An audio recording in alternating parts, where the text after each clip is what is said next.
U1 U25 dengan kriteria sebagai berikut. Pemain tersebut mampu membawa timnya lolos sampai pada partai puncak. Pemain tersebut selalu menjunjung tinggi sportivitas dan pada partai puncak pemain tidak mendapatkan kartu kuning atau kartu merah.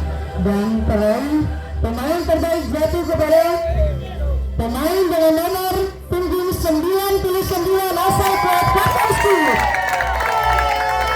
atas nama Gagal.